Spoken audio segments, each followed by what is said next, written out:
आज के वीडियो में हम बात करेंगे मार्वल के टॉप 10 मोस्ट पावरफुल वेपन्स के बारे में। तो ये कोलैबोरेशन वीडियो है होमकमिंग स्टूडियो के साथ और उनका चैनल का लिंक मैं डिस्क्रिप्शन या फिर कमेंट सेक्शन में दे दूंगा और वहां से चेकआउट कर लेना और उनका चैनल को भी विजिट करना और उनके चैनल को सब्सक्राइब भी कर देना और उनके वीडियोस भी देखना। वो बहुत ही ज्यादा ऑसम वीडियोस और वर्सेस बैटल भी डालते हैं। So without wasting any more time let's start the video. Number 10 पे है the casket of inside winters, जिसे हमने एमसीयू की थॉर मूवी में देखा था, जो कि योटनहाइम के फ्रॉस्ट जाइन का था और इसे यूज करने से एक बहुत बड़ा बर्फीला तूफान आ सकता है और आइस एज भी शुरू हो सकता है और ये अपनी ताकत से एक दुनिया को आराम से जमाने की कैपेबिलिटी रखता है। बट एमसीयू की थॉर रैग्नारोक इवेंट में ये डिस्ट्रॉय हो गया था शायद। अब नंबर 9 पे आते हैं द स्टाफ ऑफ वन। ये एक्चुअली में एक मैजिकल ऑब्जेक्ट है और इसकी पावर की बात करें तो ये छड़ी डोरेमोन जैसे बीइंग से टक्कर दे सकता है। ये छड़ी एक्चुअली में टोगेको मिनोरू का है, जो कि उस छड़ी को छूने के बाद ही वो एक पावरफुल मैजिकल बीइंग बन सकता है और उसके पास वन की पावर आ जाता है।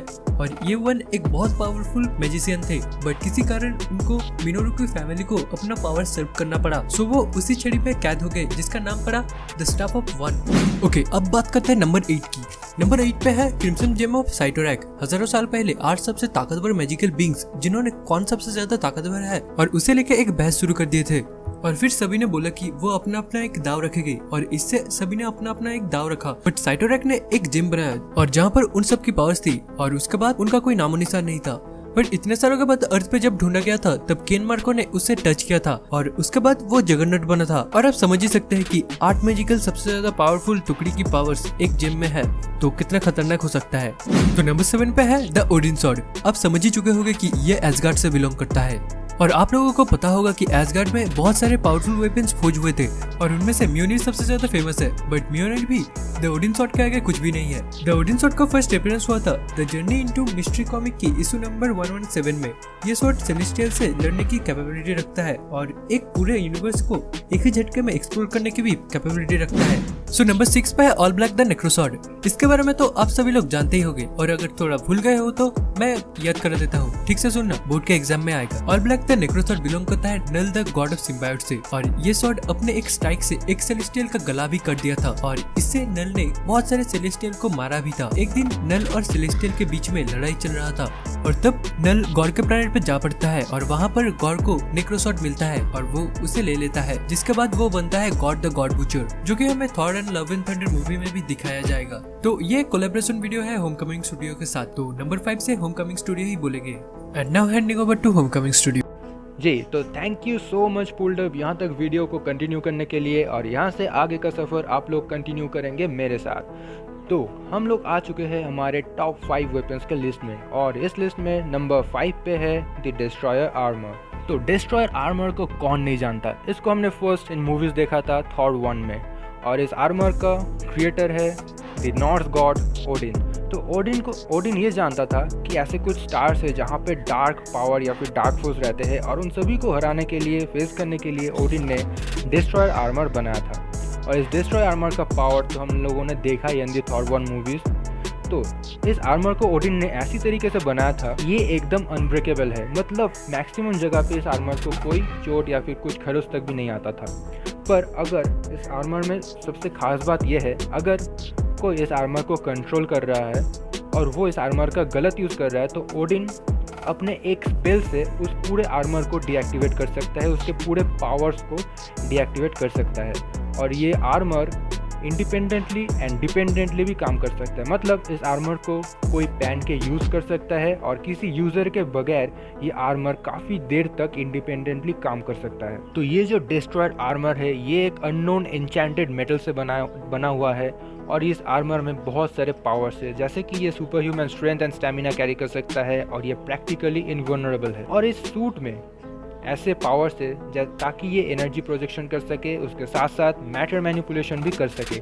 और इस वेपन का या फिर इस आर्मर का जो सबसे कॉमन और फेमस जो अटैक है, जैसा कि हमने मूवीज़ में देखा था कि अगर इस आर्मर में जो वाइजर्स है, उसके सिर में जो वाइजर्स है वो नीचे आ जाए तो उसके सर से एक हाई एनर्जी बीम ब्लास्ट हो सकता है, जैसे हम लोगों ने मूवीज़ में देखा था। तो ये था डिस्ट्रॉयर आर्मर। तो चलते हैं अब हमारे नंबर 4 की तरफ। तो नंबर 4 पे है द कॉस्मिक क्यूब, जो कि एक वेपन तो है पर मेरे ख्याल से इसे वेपन कहने से बेटर होगा एक विश ग्रांटिंग आइटम बोलना।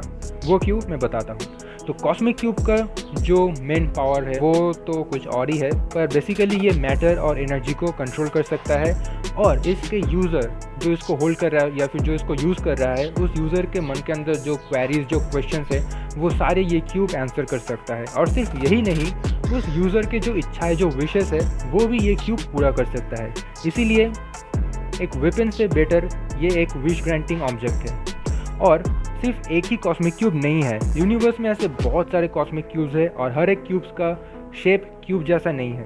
तो जो कॉस्मिक क्यूब का शेप क्यूब्ड नहीं है उन्हें कहा जाता है द कॉस्मिक कंटेनमेंट यूनिट्स, और जो क्यूब शेप के हैं उसे नॉर्मली हम लोग कहते हैं द कॉस्मिक क्यूब्स। तो अब चलते हमारे नंबर 3 पर। तो हमारे इस लिस्ट में नंबर 3 पे है द अल्टीमेट नलीफायर।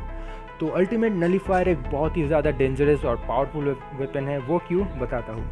तो फर्स्ट ऑफ ऑल ये वेपन बिलोंग करता है गैलेक्टस का, ठीक है। तो गैलेक्टस अपने टा-2 यानी कि अपना जो होम प्लैनेट है टा-2 वहाँ पे इसको रखता था सेफली, और कभी भी इस वेपन को वो अपनी नज़रों से बाहर नहीं कर सकता था, क्योंकि गैलेक्टस ये जानता था कि अगर ये वेपन किसी गलत हाथों में चला गया तो पूरे यूनिवर्स का डिस्ट्रक्शन जस्ट चुटकी में हो जाएगा।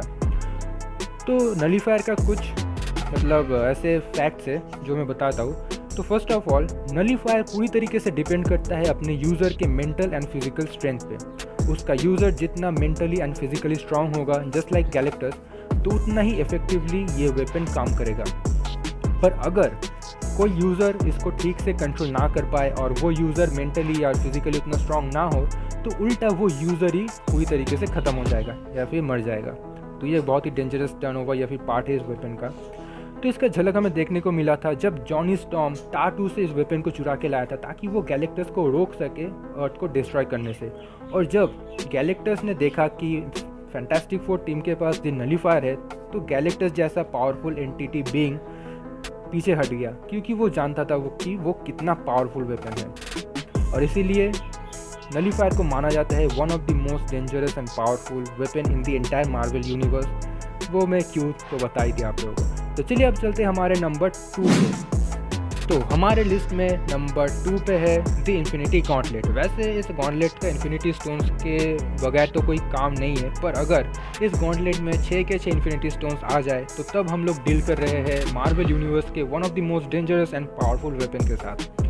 तो इसका ओरिजिन कैसे होता है? तो जब सेलेस्टियल्स पूरे यूनिवर्स में लाइफ क्रिएट करना शुरू किया तो उन लोगों ने इन्फिनिटी स्टोन्स को बनाया। तब सिर्फ 6 इन्फिनिटी स्टोन्स नहीं थे बल्कि बहुत सारे थे, और उन लोगों ने हर एक इन्फिनिटी स्टोन्स को या फिर बहुत सारे कुछ ऐसे कलेक्टिव स्टोन्स को मल्टीवर्स में हर एक रियलिटीज़ में भेज दिया। और इस यूनिवर्स में आया 6 इन्फिनिटी स्टोन्स। वो है reality stone, mind stone, time stone, space stone, power stone and soul stone. और इन सारे जो इन्फिनिटी स्टोन है इन सब में जो सोल स्टोन है वो सबसे पहले आया था और वो सबसे पुराना स्टोन है। तो जैसे जैसे टाइम गया इन स्टोन्स के अंदर कुछ पावर्स आ गया, ठीक है, जैसे कि रियलिटी स्टोन रियलिटी को कंट्रोल कर सकता है, स्पेस स्टोन स्पेस में टेलीपोर्ट या फिर ट्रांसपोर्ट कर सकता है। ऐसे जो पावर्स है जो लोग हम जानते हैं वो सारे इस स्टोन्स में आया। और सिर्फ यही नहीं, इन स्टोन्स का बहुत सारा प्रोटेक्टर्स भी है। जैसे टाइम गया इन स्टोन्स को बहुत सारे लोगों ने यूज़ किया, बहुत सारे इनके प्रोटेक्टर्स थे। जैसे कि पावर स्टोन का जो प्रोटेक्टर था वो था Drax the destroyer, space stone का था Pip the troll, soul stone का प्रोटेक्टर था एडम वॉरलॉक, रियलिटी स्टोन का प्रोटेक्टर था थैनोस, टाइम स्टोन का प्रोटेक्टर था गमोरा, और उसके बाद उसका प्रोटेक्शन का मतलब जिम्मेदारी दिया गया मैक्सम को। माइंड स्टोन का प्रोटेक्टर था मून ड्रैगन। तो ये सारे जो प्रोटेक्टर्स है इनके कैरेक्टर्स, इनके पर्सनालिटीज़, इनके पावर्स के अकॉर्डिंग इनको हर एक स्टोन का जिम्मेदारी दिया गया। ये एनर्जी को एब्जॉर्ब कर सकता है, एनर्जी ब्लास्ट कर सकता है, कुछ भी। और सबसे इम्पॉर्टेंट बात ये भी डिपेंड करता है अपने यूज़र के माइंडसेट पे। तो उसका यूज़र जैसे इस स्टोन को यूज़ करना चाहता है वो वैसे यूज़ कर सकता है। तो ये था नंबर 2। तो चलिए अब चलते हमारे टॉप नंबर 1 पे। तो हमारे लिस्ट में सबसे टॉप यानी नंबर 1 पे आता है हार्ट ऑफ द यूनिवर्स। तो हार्ट ऑफ द यूनिवर्स एक ऐसा वेपन है जिसके ओरिजिन के बारे में कहीं पे भी ठीक ठाक से कोई इन्फॉर्मेशन नहीं है। मतलब इसका ओरिजिन बेसिकली अननोन है, पर इतना कहा जाता है कि ये heart of the universe omnipotent है। तो ओमनीपोटेंट का मतलब क्या है? ऐसा पावर जिसके ऊपर कोई पावर ही नहीं है। तो मैं थोड़ा सा ऑफ टॉपिक जा रहा हूँ, ठीक है।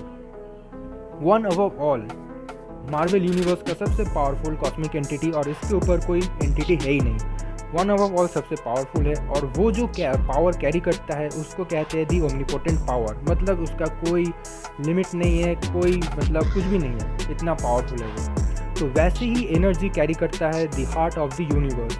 तो आप सोच ही लीजिए हार्ट ऑफ द यूनिवर्स कितना पावरफुल है। और ये भी माना जाता है कि हार्ट ऑफ द यूनिवर्स के पास इतना पावर है कि वो लिविंग ट्राइब्यूनल जैसे पावरफुल कॉस्मिक एंटिटी को भी डिस्ट्रॉय कर सकता है। तो मार्वल यूनिवर्स में टॉप पे आता है वन ऑफ ऑल, उसके नीचे आता है लिविंग ट्राइब्यूनल। तो जो वेपन लिविंग ट्राइब्यूनल जैसे पावरफुल एंटिटी को डिस्ट्रॉय कर सकता है तो समझ लीजिए वो कितना पावरफुल है। और इस हार्ट ऑफ द यूनिवर्स का कोई पावर का लिमिट नहीं है, कुछ भी नहीं है, इसका ओरिजिन भी ठीक ठाक से नहीं है, पर ये है the most powerful weapon in the entire Marvel universe, the heart of the universe. And now handing over to pulled up again.